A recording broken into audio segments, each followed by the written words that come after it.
আলাইকুম। দেয়ানগঞ্জ থানাতে এই দৃষ্টিনন্দন ঘরগুলো তৈরি করেছে দেয়ানগঞ্জ থানার একজন কাঠমিস্ত্রি, কিন্তু এই দেশি মুরগির স্মার্ট ঘরগুলো কিন্তু তৈরি করছেন। তো দেশি মুরগির স্মার্ট ঘরগুলো জামালপুর জেলা থেকে আপনারা যে কেউ এসে দেয়ানগঞ্জ থানার অধীনে আপনার বেলতলি রুট থেকে কিন্তু আপনারা এই দেশি মুরগির ঘরগুলো কিনে নিয়ে যেতে পারবেন।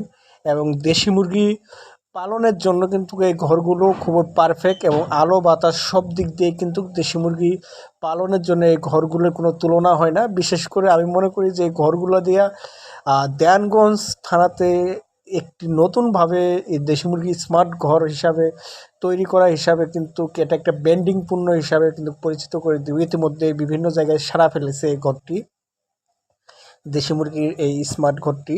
এটা জামালপুর জেলার দেয়ানগঞ্জ থানায় আপনার বিসমিল্লাহ যে হসপিটাল রয়েছে সেই রুটে